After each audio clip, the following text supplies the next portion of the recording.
Ladies and gentlemen, welcome to It Starts Now, the happy hour of finance and business. My name is Stanley. I'm your host for today. My guest started her career at Warren Tricome, a high-end salon in Manhattan, Madison Avenue, where she was promoted to director. From there, she transitioned over into real estate.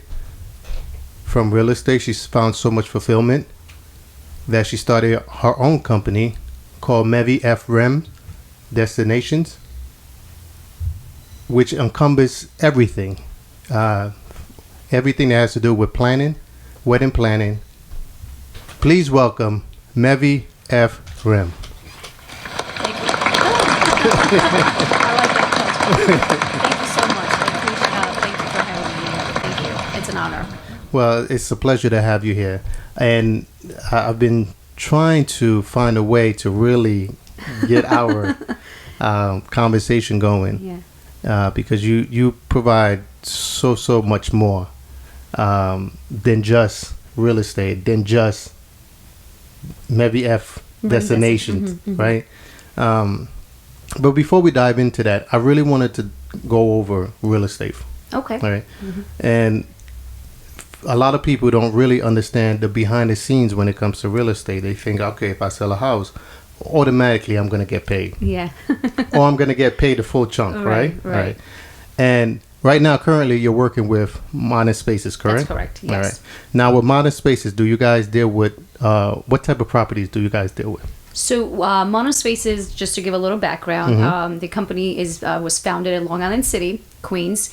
And though we cover, throughout New York City, even outside of New York City, but our primary, focus, I guess you can say, is Long Island City, Astoria, a little bit of Manhattan and whatnot. So we actually do all sorts of real estate. When I say that, we not only do residential, we do commercial as well, retail, rentals, leasing, commercial and residential. I primarily focus on the residential side.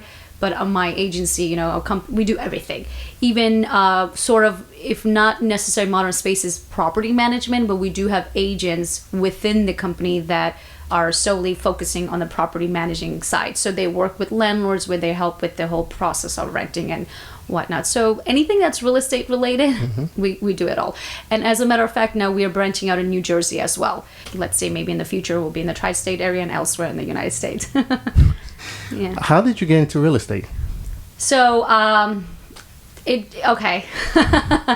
I was working at Warren Tricome where I was pretty much in charge of, not just running the location, but like marketing, coming up with how do we build a business pretty much ground up because it was a new location. Listen, the name definitely helped, but it still goes a lot into it when you have a new location. You're looking at it demographically, the clients are different. So I was wearing multiple hats. It was a lot of fun. We did fashion shows. We did anything with marketings, event planning too. So, we had that aspect as well. So it wasn't just a hair salon with makeup and hair. There was a lot more involved. I think it was more of a personal choice. I realized, down the road, I wanted to grow further, whether it was because I wanted to make more money or just have more responsibility or just acknowledgement that I was doing something, great. I just thought, what, this is not working out for me. Let me go into something else. So how did real estate come about? I think it was just having access to so many people working at that. You meet so many different type of people from different backgrounds. So maybe somewhere down the line, having a conversation, with a client, somewhere maybe the mention of real estate was, mentioned, and it was like a seed that was just in the back of my mind. So when I realized that I wasn't happy where I was, I wanted to do something. So I'm like, okay, let me take a step back. What can I do? And the first thing that came into my mind was like, okay, I'm going to pursue real estate. And I did. So that's how pretty much it started for me. It wasn't because anybody necessarily came to me saying, okay, go into it. I think it was just from conversations, from what people do, what's going on. And I just sat back and said, okay, what can I do? And the first thing that came in mind was real estate. Let's just dive into it and let's see what happens. So that's how I started the real estate. And then from that, I just kept growing and doing multiple things. I wasn't bored with real estate. Right. I love it. I still do it. But I just figured, wait a minute, there's another opportunity sort of coming in. Let me get into that. So that was pretty much travel. I started in the travel industry. From Wait, that, before you go to the travel, you mentioned something earlier when you said I wasn't happy where I was at. mm-hmm. Why? Like, was there a ceiling? Was there lack of opportunities? What happened? I think it was all of that. You know, Okay. I realized it was a personal, decision. I just realized I was hungry. And again, it could be whether I wanted more money or I was hungry to do more. Honestly, for me, aside from growing more, I think it also came to a ceiling when I realized that what I wanted to accomplish, this is not where I can find it. It's not just because they weren't giving to me, it just probably didn't work out. And the other thing, what made me realize that I wasn't happy, I think I felt that what I was bringing wasn't valued, right? Okay. And again, it just maybe wasn't a match. Mm-hmm. It wasn't anything personal. You can't look at it that way, but you realize what your value is, what you bring to the table. So when you feel that no one's recognizing or appreciating, and it's not really let you grow, what do you do about it? So I realized that I wasn't happy, right? And it was because of personal growth, whether it was making more money or because I wanted more responsibility. I also realized that I thought I was bringing a lot to the table, and I realized that it wasn't being recognized, at least Right. to my liking. I knew what I was capable of. So when I realized all of that, and I think I started feeling very down, and I wasn't happy about it. So in life, one of my favorite quote by Maya Angelou: "If you don't like something, change it. If you can't change it, change your attitude." To be very honest, I didn't want to change my attitude. And the reason for me, it might come off as obnoxious when you say Right. that, but the reason for me is that, I didn't think that, that whatever I was feeling, it was definitely right. It was rightfully so. I Right. know what I was bringing to the table, and I'm not being recognized. I'm not growing. So, it wasn't anything personal. It's business at the end of the day. So instead of being upset about it, changing my attitude, why don't I just change the entire situation? Was that the fire? I think that was a fire that I needed, the okay. motivation, that drive. And my whole thing was, let me change the situation. Don't want to change my attitude, that's fine. So I decided, okay, you know what, I'm going to have a plan. My plan was I gave myself a couple of months, to prepare, learn about the real estate industry, because I don't know anything about it at the time. I don't know anyone in the industry. So, I came up with a game plan. Okay, here's 6 months, and within that 6 months, I'll go get my license, do my research, which company I want to join, and I did that. I did exactly that. So I went ahead and changed my situation instead of my attitude. And I think, looking back now, it was meant to be. It was meant to be. Yeah. Steve Jobs was quoted. He was in a school, and he was giving his, I guess, those ceremony speeches for the graduation of that year. And he started out by explaining that, you don't realize what's ahead of you. It's not until you look backwards and start connecting the dots, and then you realize you are where you were meant to be. Right. So do you think that's where you're meant to be right now? Yes. Yes, in a way. Listen, I'll be honest. I don't think I'm quite where I want to be. I'm not 100% satisfied. Doesn't mean I'm not happy, but I'll get there. But I am where I am today, where I need to be. And I definitely agree with that. That, yes, back then maybe, I felt whatever, but I think I needed that. And everything was supposed to happen the way it was so that I can be here today. Well, that's great. Yeah. Now, if I am someone that's interested into getting into real estate, people are thinking might be the right opportunity, because a lot of houses, the housing market is probably going to come down. I don't know, I'm speculating. Right? So they thinking that I can go in and I can make a profit. I can go around, help people buy properties right now. What advice would you give them? See, everyone's story is different, right? Everyone's struggle is different. If someone is looking to get into it, don't go by what someone else's story, because we each, go through our own path, our own way. I do think this could be the right opportunity because, a lot of people did lose their job or they're on furlough, and whatever the reason may be due to the pandemic, you have so much time in your hand. So this might be where you do need to have a change of, a career because of your current situation. Look into it, definitely. If you just have to have that mindset that because someone else did it, that you could be successful, it doesn't mean that you might be even more successful. You need to go in there with that attitude that I got this. I know I'm good at it. I will make it happen. I was very good at what I did. I know I could do even better. Have that mindset where perhaps, again, I'm going to go by my personal story, especially if you don't have any sort of background in the industry or any help, people who are in the industry. So go with the mindset that, it will be difficult, but I'm okay with that. Maybe the first 1 year I'll be struggling, but I know I will do it. I got it, because this is your own personal brand, your own business. You have to look at that way. So if you have that sort of mindset where you know that it may take some time, then you won't be disappointed. If you get into it thinking by tomorrow night, my first transaction, I will make $1 million. It's great to have that, goal. It's great to have them, but don't expect it so much that you think that everyone's doing that when it doesn't happen, you're disappointed, and then you're tired. And the other thing is with real estate, it's hustle. If you have to hustle. I think with anything in life, you do have to hustle. So if you enjoy that, go for it. My only advice would be that for someone brand new, this is what I did. Just have a certain expectation. It's good to have a goal. It's good to think, big and dream big, because I think your dream should scare you. Otherwise, you would never, work that hard to get there. Right. However, but also have that expectation that, if it doesn't happen, what's my second plan? Or, do I give up? So, do go into the expectation that maybe I might fail, but I know I'm not going to give it up. I'll do everything I have to do. So in order to succeed, or in order to continue going in the right path, my advice would be, especially if you don't have any experience, do your research of the companies. You have to first and foremost get your license, which is not that difficult. You could just Google it to find out what the process is. Once you get your license, or as you're getting your license, Google the different agencies that are out there. Interview with someone, they're always looking to hire someone. The real estate industry office, majority of the time, they're always looking to hire someone.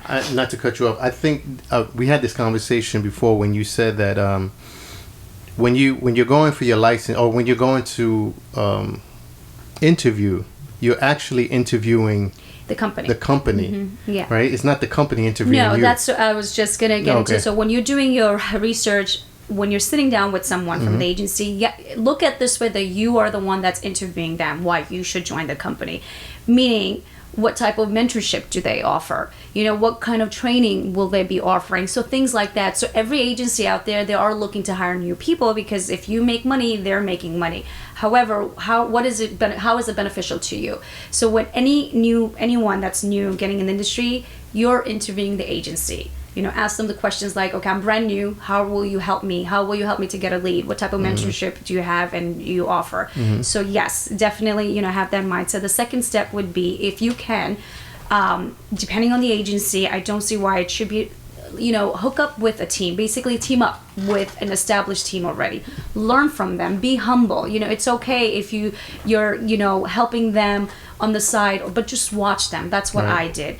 I was lucky enough to team up with two gentlemen who were really the top of the top in my agency. One of the top teams, not only my agency but in my office, the branch I was at. I was very lucky to be side by side to watch what they did in the industry. You need to network, understand the language, understand the laws, the lingo, even having a conversation. So if I didn't do that, I wouldn't have the confidence to kind of start my own path. So definitely team up with, if not a team, but team up with an experienced agent or a broker to learn, the industry. And that will help you a lot more than trying to do it on your own. And a lot of people do try to take these projects, and when I mean projects, like your new career, anything that you going into a new endeavor or anything, and you're not familiar with it, it's always best to get some kind of coaching. And I think like a lot of people try to dive in on them by themselves without and you'll be surprised. A lot of people do not mind helping. Yes, they don't. You'll find plenty of. My thing is, listen, we can never know everything. Even if you do, you're always learning something new. So be humble enough. Like, what, I have no idea, but let me team up with someone. Watch them, be side by side. And again, the key thing is you have to know how to hustle and be okay with it. It's very important, because this is your own business. Yes, you're part of an agency, but ultimately it's your brand. when people think of real estate, you want them to think that Mevy. Right. You know, you want them to right away think, you know, when it has to do any kind of real estate transaction, you know what, Mevy. Mevy's the one that I want to call. Mm-hmm. So in the beginning, be humble where you know, you don't know nothing, as if you're learning a completely different, you know, language, and just team up with someone to like really know the industry. Let me ask you a question. Are you a walking brand? Like, are you always advertising? Yes, Okay. I know. It does. Maybe it gets exhausting. I'm sorry to my friends and family, but you know, Because that's the nature of the business. that's the nature of the business. Right. And you know, and what's wrong with that? I just feel like, you know, if you know me, and if you know a friend, if you know your sister, your cousin doing it, you know, I want to put it out there without really flashing that, yes, you know, real estate Mevy. Mevy F Rim, destination wedding planning Mevy. But yeah, I think, and it's okay, you know, and all of you guys, if you guys ever have doubts about it, don't, you know, be a walking brand. I like that. Somebody has to do it. Somebody has to do it. So do it yourself. Right. Especially if you're the one that's Yeah. out there marching to your beat. Yes. All right. So if you're the one that's marching your beat, you're out there, you're hustling, then absolutely you have to market yourself, because no one else will. So you have to put that initiative in, and every opportunity. Yeah. But like you said, it has to be a little subtle where it doesn't offend everybody. Right. I'm not going to wear a T-shirt with everything, but you know, it's part of your lifestyle too, right? Like real estate or all the things. I mean, it comes up even if you're buying or not. So again, it's just you want people to know, okay, not only sales transaction, but someone that you can genuinely have a conversation and learn something, as someone who's informative, who can give you the knowledge instead of just going to anybody. So my thing is, you know, that's why I try to put out there, not just because, yes, think of me, but I have information. If I can help you, if I can give you some sort of advice, I love doing that. So that's why I, you know, shout out, come to me, not just because of sale, but it's because I really genuinely love talking about it, and I have information. If that can help you, you know, give me a call, you know. Yeah, that's good. You setting people up for success. I like that. Now, let's say I want to get into the real estate, because in back of my mind, I'm thinking if I sell $1 million house, I'm going to see some type of money. Yeah. You will. Listen, what people need to realize, 100%, sure, you know, if you sell $1 million home, but what they don't realize is that it's not just the whole pie, you know, because you're working with an agency. So right there's a split right there. And then if you're representing the seller, the buyer also has an agent. And New York City, it's very common for that a buyer has an agent. So right there, that's first and foremost, that's 50-50 right there, right? After you make $60,000 on $1 million home, let's just say 6%. So right there, that's, you know, half. And then if in addition to that, you have the agency, so that's another. Yeah. And then don't forget, you work for yourself. What about the marketing? What about the Uber fare that or the metro, the metro card, or the gas if you're driving? So yes, you can make money. You know, that's why you need to hustle and sell like maybe 10 homes. Yeah. But if you're looking at it, I'm going to sell one. No, it doesn't work that way. You have to keep in mind that this is your brand, this is your business. There's a lot of investments. Besides the commission split that you do with other agent, and you co-broking basically in the agency, but there's still other costs that you have to keep in the back of mind. And don't forget, Uncle Sam at the end of the year, because the taxes. People has to realize, yes, you can, but if you have that mentality that you're going to make it overnight, no, there's a lot more cost that goes, into it. Yeah, it goes into it, right? Man, yeah. I'm so excited, really, really, to have you here, because I'm excited too. Yeah, I love talking. We love having these conversations, right? Yeah. Oh, I enjoy it. But you're also our first female. Oh. Yeah. So I'm very excited about that. Yeah. And it's great because not only that you do real estate, right? But now you ventured off into owning your own company, which is Mevy F Rim Destinations, which is a wedding planning company, correct? Right, for destinations, wedding particularly. Can you elaborate more on that? So think of as a traditional wedding planner, anyone that gets married hires a wedding planner. So pretty much the same concept, but only for destination weddings. And when I mean destination, we're talking about overseas, the Caribbean, Mexico, Fiji, Thailand, name it. And we help basically from A to Z. From finding the right location to hotel and booking all the travel logistics. In addition, we are there basically your liaison between the bride and the groom, and all vendors that are associated with the wedding. So, but just a instead of a traditional wedding planner, we are a wedding planner, but only for destination weddings. So we help with all wedding planning basically. Do you also is a full package, like plain? Yeah, everything. So, okay. What's great, as I was saying in the beginning, from real estate, I kind of joined the travel industry. So it sort of started from that. It's a family business that I joined. So because my affiliation with Zell Travel, that's the name of the agency, not only am I a wedding planner that I can help with everything, when it comes to wedding details and planning, but because of my affiliation, we're also able to book airfare, your hotel, your transportation, anything and everything travel logistics. So instead of going off to a third vendor or a third party to do your travel planning, we can help. So I'm your wedding planner addition as a wedding travel advisor to help you book your travel logistics as well. So everything is being done basically under the same umbrella, like under the same, company. Wow. Yeah. And also you help people get their houses too. And I help. Yeah. So listen, again, it's part of a lifestyle. That's what the whole why I started branching out to different industry after I started doing real estate is because it is part of a lifestyle. Someone's always buying a home or renting, right? Someone's always getting married. Someone's always traveling, whether you're going to California or you're going to Thailand. So it's, to me, it's like if I can offer all that service, if someone enjoys doing one of the experience, whether it's buying a home with me, come work with me when I'm planning a wedding, if you are having a destination wedding planning or a honeymoon. So to me, it's like instead of going to different individual, if you enjoy working with me, let me help you with all the other things that are going on in your life. It's just a part of a lifestyle, right? We're always traveling and doing something with real estate. Wow. Like, too much? No, I we my wife and I, when we got married, we were thinking about a wedding destination, and we just thought about having everybody at home because our concern was not everyone can make it. Correct. Right? Yeah. And I'm pretty sure that's a lot of people's concern. Can everybody make it? Yeah. You'd be surprised. Destination weddings are becoming more and more popular, even more so than it was, let's say, about 5, 6, even 10 years ago.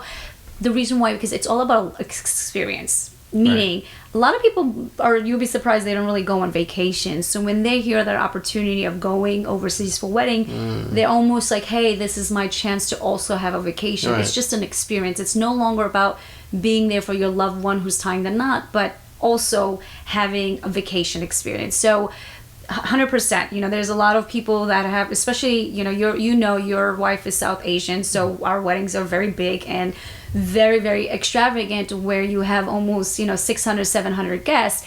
Yes, maybe not, when you have a wedding list that big, a destination wedding may not necessarily be the option. Right. But that being said, a lot of couples are now doing destination weddings, so they don't have to have 700 and 800 guests, because they would like to cut it down. And what's the best way to do it? Let's have a destination wedding. So it depends on who you're really asking, but I think it's becoming more popular because, like I said, from hearing from people, they look at it like, I'm getting a vacation out of it. Getting a vacation, right? What I like that you're servicing throughout the whole experience, and that's amazing. And I remember Delta had this slogan where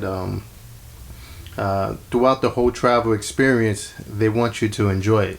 So from the moment you get from out of whatever car service you use, whether it's Uber, taxi, right, or whatever, from the sky cab to the ticket counter to the gate, till you get on the plane with the in-flight crew, by the time you land, it's just they want you to have that experience all the way through. And the way it sounds like to me, that you're providing that experience all the way through, and I think that's really awesome and amazing. For me, I'm thinking about the perks that I would get.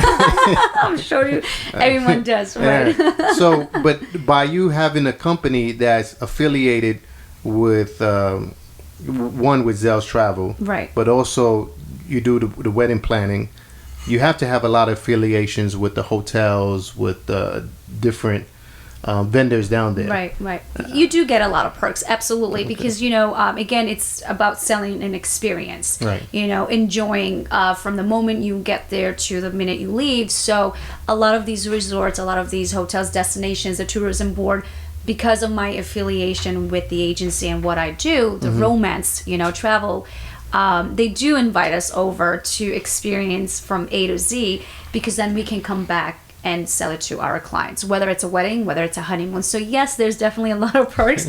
I'm not going to complain. That's what's fun about the travel industry and the wedding planning industry versus real estate. But, real estate, I love looking at beautiful homes, but they never invite you over to stay, Whereas as a resort and a destination, they do say, come on over, we want you to experience, so then you can go back. And it's much easier to do that if you think about it. If you're telling me you wanted to go to Thailand for your honeymoon, and if you're, after I know what you want, I can tell you, this is what you need to do, this is where you should stay. So I'm not going to complain about it. It's definitely a lot of fun. I wouldn't complain either. Yeah. It can be exhausting because, traveling and staying in the hotels and eating. You know what? I know it looks fun, and my job is to make it look fun for my clients, but you'll be surprised waking up 7 a.m. When you're on vacation, you don't wake up 7 a.m. But I'm not complaining. It's okay. I'd rather still be on a beach working on my laptop. I'm not complaining. Wow. But that image? On the beach with my laptop? No, that's life. That's what I'm, working. That's what you're striving for. Yeah, absolutely. Okay. Be anywhere in the corner of the world where you could just be on your laptop and enjoy a Mai Tai and work. Still be able to work. And now is through that was that the reason why you branched off and started this new company that you're working on, this new line? For my new life? Yeah. I'm like basically like a tree, trying to like just have different branches, and it goes back to the whole lifestyle. Should we talk about it? Absolutely. So it's an awesome idea, by the way. I know there's but because you're in that field, right? I think that's a perfect marriage, because you're already in that field already. Correct. Yeah. But please. So yes, again, back to the whole lifestyle, real estate, travel, wedding planning. So with the destination wedding planning, a big portion of it, and with my background being South Asian, I do a lot of Indian weddings, Bengali weddings, South Asians in general. So, you experience yourself marrying a South Asian, a lady, that our weddings are super extravagant. Yeah. And we're talking about multiple events, multiple outfit changes, right? And not only do we have different outfit changes, but you're looking at almost 15, 20, 25 bridesmaid, groomsmen wearing the same type of outfit. A lot of our friends growing up here are not South Asians. They're Americans, anything but basically Bengali, Indian, and Pakistani, right? So we're used to spending money on our clothes. We're used to the whole wearing different outfits for every single wedding. A lot of our friends, it can be a little overwhelming. So I thought, okay, what can we do about that? Not only because from my own wedding, but also from working with clients. So I decided, since I'm already doing this wedding business, why not start, it's not an original idea, but it's something that I would like to offer to my clients, that why not I start a rental service for the Indian weddings. So a platform basically will be where men and women, I'm sorry, actually, let me fix that. The rental service is more for the women line.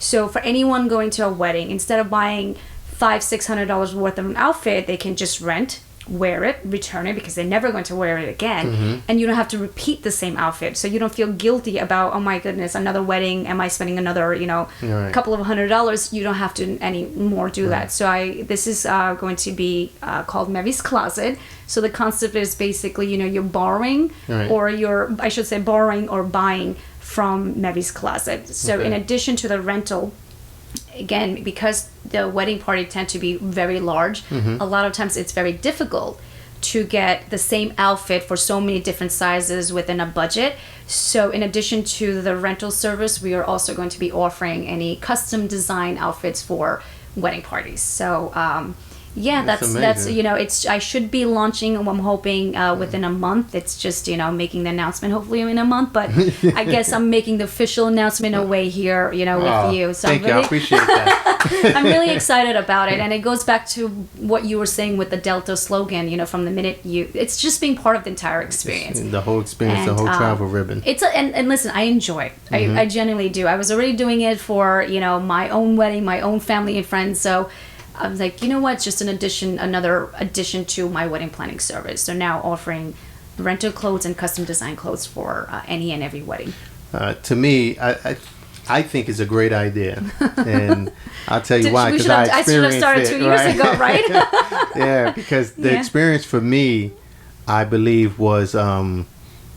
Did you enjoy it? Oh, absolutely, Yeah, I enjoyed it, but it was a learning experience also because I learned different things about the whole culture and what goes into it. But then I found out how expensive those outfits are, and I'm like, oh my god! Like, is this real? Yeah, Yes. you're right. And how much goes into the details of these outfits? Like, Yes. There's certain, even the designs, like everything. Some of the things were handmade. Right. Right. Yes. And I didn't realize how much thought, money, and time that Right. goes into Right. making these outfits. My only concern is when you're gonna get the guys, because Where I'm hoping, yes, very soon. If I see that the women are loving what I have to offer, because the difference will be these are going to be personally designed by me. As a matter of fact, my cousin, who is basically my partner, she is more of like the backhand running around, but it's being personally designed, what I would like to wear, and what you would find in my closet. So that's why you call it Mevy's closet. Mevy's closet. So it's basically everything. The difference will be that it's my design, my choices, putting out there. If the ladies are loving it, and I start seeing if the men are requesting, sure, we are offering for custom design for men. Just in the beginning, I'm sorry, it's just for the ladies. That eventually, I'm hoping sooner than later we'll start the men's line as well for the rental service. But I just want to piggyback off something you were saying about the different culture, and that's one of the reasons why I did Mevy's Closet. Even though the South Asian culture are very similar, the Indians, Pakistanis, the Bengalis from Bangladesh, there's still a lot of differences. And I'm from Bangladesh, so and it's very different. My husband, who's Indian, still there's many different rituals and customs and things like that. So I really wanted to have a platform where I am highlighting the Bangladeshi culture and what we do in our wedding a little bit more than maybe the other two countries, just because there's plenty out there that's available. But when it comes to the Bangladeshi events, certain things are a little bit more difficult where we're going overseas to get it. So I just wanted to, that was my reason behind why I also wanted to start this, because I saw what it was. You saw it too, because your wife's background is Bangladesh. So I wanted to make it a little easier for not only my clients, but Bangladeshis out here in New York City that, they can come to and find something, in my closet. My niece actually loved the whole event. Yeah. And for her, it was like an experience for herself. She thought my wife looked like a princess. Yes, yeah, so she did. she enjoyed the whole experience, but there's a lot of details that go behind, not just putting the wedding together, but putting the outfits together, right. And the color coordination. and I had an amazing time. Right. But it was good. It was good. It was good to get that experience. Right. I really enjoyed it. But you have so much going on. I just want to ask you one thing. Sure. Why? Why not? Can I ask you that? Like, Yeah. why not? Jokes aside, right? There's no limit. Like, I feel like, especially as a woman, Right. especially as a brown woman too, we are immigrants. This is supposed to be the land of opportunity. There's no boundaries. There's, no one stopping you, or don't let anybody stop you. So if you want to make a name, see also, maybe I should take it back. I come from a household of a lot of strong women. Whether they worked or not, it didn't matter. But strong in the sense, like, they never made it feel like a woman cannot do this or that, right? Right. And then when I started going to school, when I started working, I was lucky enough to come across a lot of strong women, blessed enough to see what they were doing. And, because of my surrounding, because of my experience and everything that I was seeing, to me, it's like, I want to do that. I want to be that first, female, like you said, a guest here. Again, it's just, there are limitations for women, right? But I came from a background where we weren't taught that way. Yes, there were some cultural norms that we may have to, kind of like, deal with, whether we liked it or not. But as we started growing and we started coming out, so, I wanted to just do so much. I was, just grow. And by me growing, by me setting an example, other people out there looks at my story or looks at what I have accomplished or what I'm doing, they may get inspired. So just the way I was inspired by the women in my family, just the way I was inspired, all the women that I met down in my career or in my school years, and what they encouraged me and what they inspired me. If I could be that individual, whether it's for women, of course I would love it to be for a girl, but if I could inspire a man too, why not? So a lot of times, people told me as I started changing all these different career paths or adding, are you sure, you want to do this? You're doing good. So my thing was I'm not happy. So let me do something. And I would like to be that individual if there is someone out there who is, very unhappy where they are. And if I can somehow motivate them or inspire them, because of what I have gone through or what I'm still going through, to me, I would love that. Because I would have loved at the time when I started the whole real estate and going out on my own, I wish I did have some people that came to me and said, instead of saying, are you sure, you're good? It's not that they were hating, it wasn't anything about they didn't want me to grow. I think it was just because what they were used to, in their surrounding, they didn't know any better. They just thought, Mevy, you're doing good. Are you sure you want to start all over again? I didn't need that. What I needed someone was to go for it. If that's what you want, what do you have to lose? So I would like to be that individual. So that if I'm working, I'm doing all these different things, I would love to be in a place one day where I can be that, that individual that can help someone be inspired and to go chase after their dream, whatever the dream may be. So, my thing is, why not? If you're able to do it, go for it. True. A lot of us don't get opportunities. A lot of us sometimes, do get opportunity, but we realize that I deserve so much more, or I want so much more. So sometimes, when you don't get that, what do? You have to go and make your own path. You have to go out there and knock on the doors yourself. So I guess I'm really doing this because I genuinely do love helping people. I love mingling with people. I like making new friends. I'm a people's person. In addition to that, I look back and say, what can I give back in return? So I'm trying to be somewhere where I know one day I will probably look back, maybe I'll be content, and I can then go ahead and help everyone else that were or are in that place that I was one day. I think that's great. Why do you think other people don't have that same mindset?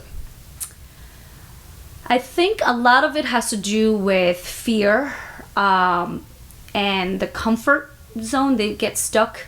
Fear in the sense like they're so used to a routine. I'm working, I have a paycheck, I'm, feeding my belly, I'm good, I have a roof over my head. But, and they get so stuck in the routine and they think they're happy, and they may be, but it's just that fear, like, wait a minute, like, should I take that risk? I'm good. So why take a risk and, it doesn't, end up being anything. So it's like a combination of, being very comfort and also fear of what if I lose, I think that's my opinion, I agree. I think people look at the fear rather than looking at the reward. Right. And see what I can gain from this. And, when you shift that perspective and you look at it from a different angle and say, okay, to your point, what can I lose? What's the worst that can happen? And then you really outline what's the worst that can happen. And then if that doesn't scare you anymore, then why not? Right. Why not take a chance? And, listen, everyone's story is different, right? Some people may have a very good excuse why they are, fearful of taking a big risk, just because of their circumstance. So I can understand that. Everyone's, story is different. But if you're not happy and you're mundane to that daily thing, and you're still fearful, then come up with a plan. Come up with a plan, maybe save that money and then take that risk. Because the worst thing that could happen, okay, you fail, but you know that you had something to fall back. Go back to the old industry or the job. Maybe it's easier said than done, but I don't think so. I feel like if you have a skill, eventually you will land somewhere. Right. But again, it's like, okay, the worst thing that can happen is that you fail. Okay, no big deal. Then just go a different path and start over. And I don't want people who are in a situation where they are probably struggling. Maybe it's easier to said than be done. They're probably listening to this and they're saying, yeah, it's probably easy for her to say. But my thing is, you have to value your own situation. I was willing to take that risk. Like, I knew I'm not going to make that money in 1 year right away. I have to sacrifice, maybe not go out as much. But that's why I took that time. I gave myself a time frame that I will save. I'll come up with a plan.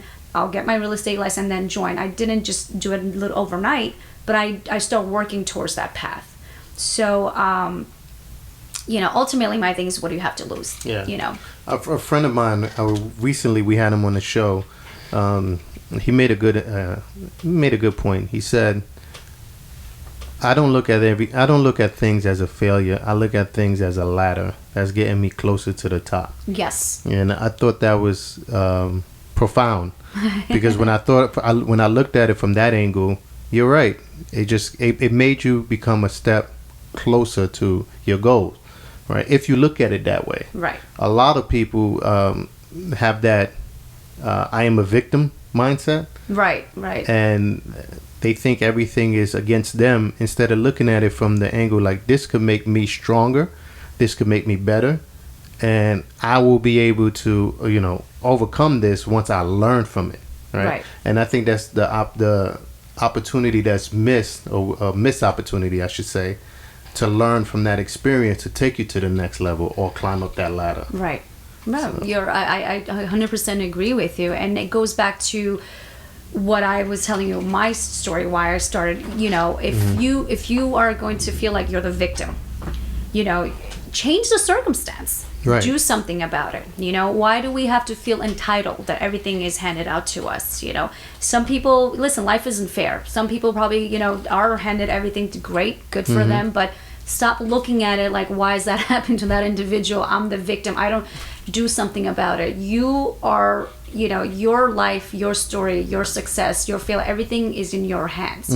If you have the right mindset, anything could go wrong. So, listen, people go through different things. They end up, having different experiences. They feel that way. But ultimately, you are responsible for yourself. It's not anybody else's job to make you feel good, to, make you do better. No, it's you. You have to start with, from within. Right. If you're content within and that you're in a good place, it doesn't matter what anyone is getting or not. Yet life isn't fair. So, since life isn't fair, then work on yourself, hustle, do something where you could be in a position where people may be looking at you saying, well, this is not fair, this right. Do you know what I'm trying to say? I agree with you saying. Your destiny is in your hands ultimately. True. You said something that was key. You said work on yourself, and a lot of people don't look at themselves and to realize that maybe I'm the one that's sabotaging myself. I was having a discussion with a friend, and one of the things he said, well, these guys don't see my vision. They don't see, and he was blaming them for not wanting to follow him. He was blaming them for not seeing what he saw. He's like, we could do this, we could do that. And I said, well, how about instead of you blaming them, how about you remove yourself from them and get with the right people that can see your vision through. Who has the same mindset as you. Same mindset, right? But he was too busy pointing the finger at everybody else instead of realizing I'm still sabotaging myself by being here. Right, exactly. I can remove myself from this situation and then go further. So I agree with you. The key is working on yourself and working on how you see things. Right. And I think that's a valuable point. Just final thoughts. You have anything that you'd like to share? Yes, I think, listen, if you are in a point in your life right now, especially with the entire COVID, pandemic that we've been dealing with, a lot of people I think are reevaluating everything, their life, where they're going in their career. If you are scared, it's okay. I feel like if you're not scared enough, you're never going to get out of where that space where you are to do better. Right. So just have the confidence in yourself. If you're unhappy, if you're not sure of what to do, just get out. Change your circumstance, whether it's your job, whether it's your circle, you just have to believe in yourself. Correct. If you believe in yourself, you could accomplish anything. If I doubt it one bit, I know again it's easier probably said than done, but the thing is ultimately you have to, it's you are in, your destiny is basically in your hand. Just go out there. You have nothing to lose, and being unhappy is not gonna, it's not really, what are you accomplishing in life? There's so much more. So just get out of your situation, take your own matters in your own hand. Like I said, for many of us, life isn't fair. We don't get the opportunity. So go out there and, make your own luck. And the other thing I would like to say is, I know, doing so many things, a lot of people say, focus in one thing. It's okay to focus in one thing. Once you focus enough, don't be scared to go out and venture out different things. I think it's okay to do multiple things, at the same time. Your capability, your strength, your limit. So if you're one of those individuals who wants to conquer the world and do multiple, go for it. Don't let the naysayers get in the way. It's okay to take advice. It's okay, but ultimately the decision is up to you. You are only responsible for either, making it or not making it. Yeah. But yeah. No, I agree. I think for me, I get a lot of good, I get a lot of good feedback, but I don't really take those in. It's the negative feedbacks that help me grow. Yes. Because those are the ones that I'm like, okay, I didn't see this coming. And just when prove you hear them it, wrong. right, you could prove them wrong, or they could be right. And then maybe there's certain things that you need to work on. Right. Of so course. it's a double-edged sword. You could look at it from the point where, I'm gonna show them, or I could be like, is this person right? Let me think about this and evaluate it. And if he is right or she, how can I correct this? Because sometimes we don't see it until somebody put it right in front of our rear view. Right in front of our face. Right. So when it's right there in front of your face, and it's you staring at it and it's right there, you have to make a decision and say, okay, is this person right? Let me think about this. You should do that, but at the same time I will say that, listen, it doesn't mean that they're right. It's just that I feel like it's good to hear everyone, but ultimately, like, I think you will feel inside of you, okay, is this, is this my calling, or if this is not? I think it's good to hear everyone. You're 100% right with that. But I think when you hear everyone, you have a better awareness. Have a better awareness. It's not saying somebody's right. It's saying that I need to evaluate this. And there's so many different perspectives, right? So yes, it's good to evaluate, good to look at every direction, but I think ultimately you will know within yourself that which direction, which path, I should take. I think, if anyone, is in a place where they feel they're stuck, just, step out of, like, sit there and really see, what do you see yourself, a few years from now? Just go chase. But my whole thing is, I always say this, and it's true. It's like, what do you have to lose, like, at the end? You could just end up being a lot more successful than where you are. Yeah, instead of the same rigmarole. And when you love when you do something, Sally, honestly, it doesn't feel like work. It's just like you love it so much. All the successful people that are out there, look at them. What are they doing? They're doing exactly what they knew they were, and they're loving it. They're living the life. So when you find that passion, when you will never feel like you're working a day in your life. Yeah, you're technically working 24/7, but doesn't feel like doesn't feel like the work. Right. I agree. I agree with that. Make it your lifestyle, part of your lifestyle, basically. Absolutely. So, Mevy, where can people reach you? Like, You have Mevy's Closet. Mevy F from Destinations Mevy's Closet. Real estate, any tips, they can just, reach out to me at my email, which is info@mevyfrim.com. It'd be nice to hear from you people. Any advice, anything that, anybody has regarding anything, feel free, definitely reach out to me. That's awesome. Thank you so much, Sam. This was, I hope it was informative, but I had a lot of fun talking about it. Well, I did too. It was great. Thank you so much again. Oh, absolutely. Final words for me. We on Instagram _it_starts_now. We're also on YouTube. Please check out the link in the bio in the Instagram. And I just want to say thank you for tuning in. Mevy F Rim, Destinations, Mevy's Closet, all the above. Check it out. Awesome. Thank you. And it's been a pleasure, everyone. Thank you so much. And don't forget to subscribe. Subscribe, please.